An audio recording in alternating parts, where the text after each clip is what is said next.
Assalamu alaikum dear students. It's your English lecture and I'm your teacher Miss Maryam Nazir. As all of you know that in our previous lecture we have done lesson number 1, the last sermon of Rasul Azam Muhammad Sallallahu Alaihi Wasallam, reading passage number 1 to 5. I hope that all of you have completed your passage number 3 which I sent to you, but I will send you remaining part today along with my today's lecture. Okay, so today we will start reading our passage number 6. So let's start. Kindly open your books. So my dear students, I hope that all of you have opened your books. So let's start from passage number 6. You can see that I have written all the meanings on my book and you will do the same thing. Okay, let's start with paragraph number 6. Kindly pick up your pencils or pen and you will also write meanings along with them. O people, A logo, verily बिलाशुबा, your blood तुम्हारा खून and your property और तुम्हारी जायदाद and your honor are sacred और इज़्ज़त मुक़द्दस और काबिल एहतराम है and inviolable until you appear before your Lord, जब तक तुम अपने अल्लाह के सामने पेश नहीं होते. As the sacred inviolability of this day of yours, जैसा कि तुम्हारे इस दिन की, this month of yours and this very town of yours, जैसा कि तुम्हारे इस दिन की, तुम्हारे इस महीने की और तुम्हारे इस शहर की हुर्मत है. Students, I am repeating the whole sentence once again for you. Kindly pay attention. O people, verily your blood and property and your honor are sacred. ए लोगो, बिलाशुबा तुम्हारा खून, तुम्हारी जायदाद और इज़्ज़त मुक़द्दस और काबिल एहतराम है. And inviolable until you appear before your Lord, as the sacred inviolability of this day of yours, this month of yours and this very town of yours.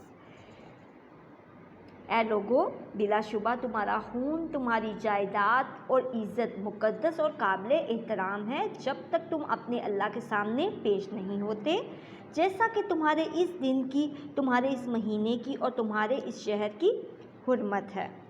Verily, बिलाशुबा, you will soon meet your Lord and you will be held answerable for your actions. Verily, बिलाशुबा, you will soon meet your Lord, तुम जल्द अपने अल्लाह से मिलोगे and you will be held answerable और तुम अपने अमाल के जवाबदेह होगे. Passage number 7. Treat women kindly, औरतों से नरमी से पेश आओ, since they are your helpers, क्योंकि वो तुम्हारी मददगार हैं, and not in a position to manage their affairs themselves, और अपने अमूर की खुद निगरानी करने के काबिल नहीं हैं. Fear Allah, अल्लाह से डरो, concerning women, औरतों के मामले में, for verily, बिलाशुबा, you have taken them on the security of Allah, तुमने उनको अल्लाह ताला की ज़मानत पर लिया है, and have made their persons lawful unto you by the words of Allah, और तुमने उनके सतर अल्लाह ताला के कलमात से अपने लिए हलालो जायज़ किए हैं. Let's move towards paragraph number 8. I hope that all of you are writing meanings along with Okay students, let's move towards paragraph number 8. I hope that all of you are writing meanings along with your along beside this reading. Okay, let's start with passage number 8. O Allah, A logo, the mighty and exalted has ordinated to everyone his due share of inheritance. ए लोगो, अल्लाह कवी मजीद ने मिरास में, मिरास का मतलब क्या है, हर विरासत का, ठीक है, हर विरासत का जायज़ हिस्सा मुकर्रर कर दिया है. ड्यू शेयर का मतलब क्या है, मुकर्रर हिस्सा. All debts must be repaid, तमाम कर्ज अदा करने चाहिए. All borrowed property must be returned, तमाम उधार ली हुई जायदाद वापस करनी चाहिए.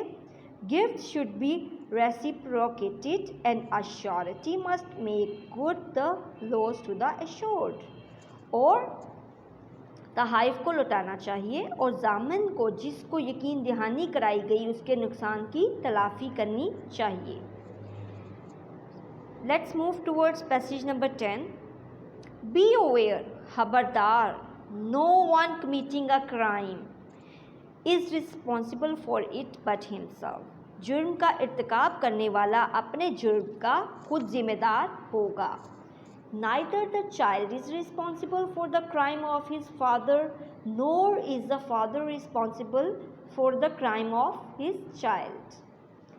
I am doing translation of this sentence. Kindly pay attention. Neither the child is responsible. ना ही बेटा जिम्मेदार है for the crime, उस जुर्म का of his father, अपने बाप के.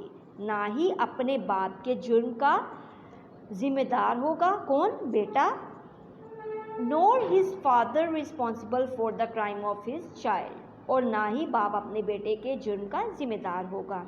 I am repeating once again for the whole sentence for you. Neither the child is responsible for the crime of his father, nor is the father responsible for the crime of his child. ना ही बेटा अपने बाप के जुर्म का जिम्मेदार होगा और ना ही बाप अपने बेटे के जुर्म का जिम्मेदार होगा.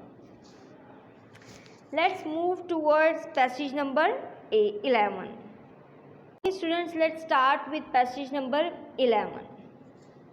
So, nothing of his brother is lawful for a Muslim except what he himself gives willingly. Nothing of his brother is lawful का मतलब क्या? मुसलमान के लिए अपने भाई की कोई चीज़ जायज़ नहीं except सिवाय what he himself gives willingly, सिवाय इस चीज़ के जो खुद अपनी खुशी से दे दें. So do not wrong yourself. इसलिए अपने आप से ना इंसाफ़ी ना करो. Passage number 12. O people, ए लोगों, every Muslim is the brother of every other Muslim. हर मुसलमान दूसरे मुसलमान का भाई है. And all the Muslims from one brotherhood. और तमाम मुसलमान भाईचारे कायम करते हैं. And your slaves. और तुम्हारे गुलाम.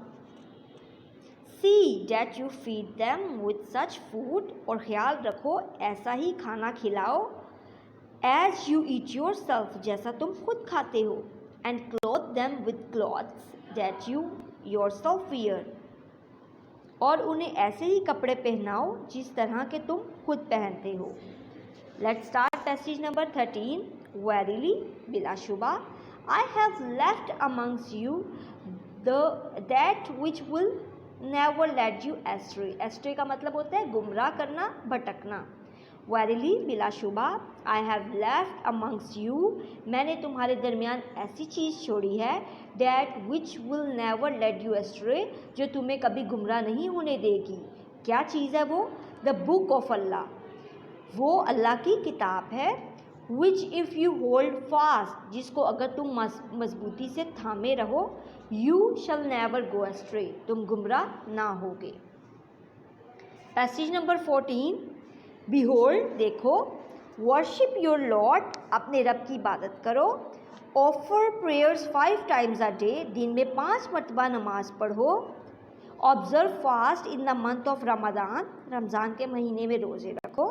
Pay readily the zakat, और अपनी जायदाद पर ज़कात. Poor due on your property, क्या कहने हैं? अपनी जायदाद पर ज़कात, गुरबा का हक खुशी खुशी दो. And perform pilgrimage to the house of Allah, और रब के घर का हज करो. And obey your rulers, और अपने हकाम की अताअत करो. And you will be admitted to the paradise of your Lord, और तुम अपने रब की जन्नत में दाखिल किए जाओगे. Students, passage number 14, I am repeating again for you. Kindly pay attention. Behold, देखो, वर्शिप योर लॉर्ड, अपने रब की इबादत करो. ऑफर प्रेयर्स 5 टाइम, दिन में 5 मरतबा नमाज पढ़ो. Observe fast in the month of Ramzan, Ramzan के महीने में रोज़े रखो. Pay readily the zakat, poor due on your property, अपनी जायदाद पर ज़कात, गुरबा का हक खुशी खुशी दो. एंड परफॉर्म पिलग्रिमेज, और हज अदा करो, टू द हाउस ऑफ अल्लाह, अल्लाह और रब के घर का हज अदा करो, एंड ओबे योर रूलर्स, और अपने हुकाम की अतात करो, you will be admitted to the paradise of your lord, और तुम अपने रब की जन्नत में दाखिल किए जाओगे। Passage number 15, late him that is present, जो यहाँ मौजूद है, ये बात उन तक पहुँचा दे। कन्वे का मतलब क्या है? पहुँचा दे। इट, उन्हें, ऑन टू हिम, उन तक, हु इज़ एब्सेंट, जो यहाँ मौजूद नहीं। Let him that is present convey it on to him who is absent, जो यहाँ मौजूद है वो ये बातें उन तक पहुँचा दे जो यहाँ मौजूद नहीं हैं।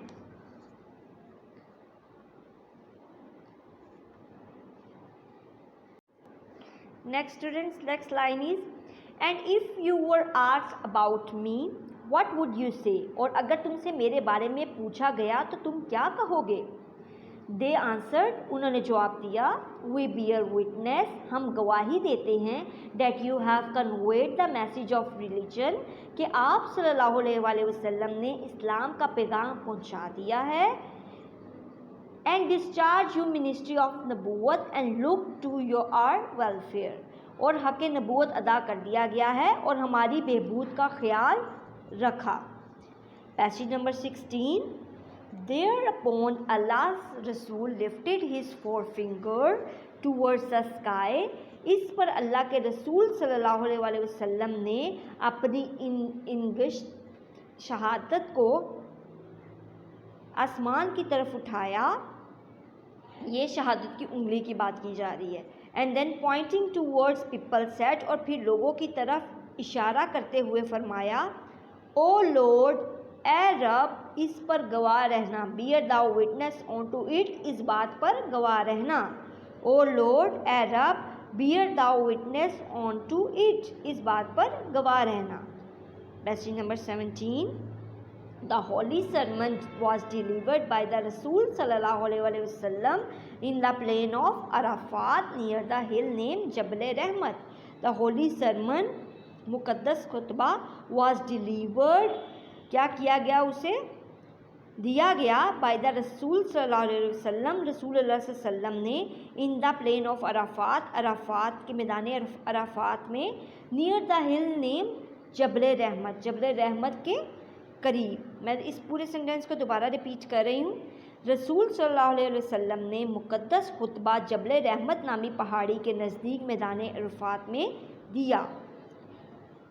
It can well be claimed, बजा तौर पर यह दावा किया जा सकता है, as the first ever universal charter of human rights, कि ये आलमगीर इंसानी हकूक़ का अव्वलीन मंशूर था। The obligations of Islam have been precisely and beautifully mentioned therein. इस्लाम के तमाम फ़राइज़ को ठीक ठीक और बड़ी खूबसूरती से इसमें बयान किया गया है। So students, we have completed our reading. What we will do next, I will send you few passages. You will write them neatly on your neat registers, and after completing them, we will do question answers, and then we will do grammatical concepts which are related to this chapter. So kindly complete your work neat and clean, and if you still face any problem regarding any issue, then you can ask from me. Okay, have a nice day. Allah Hafiz.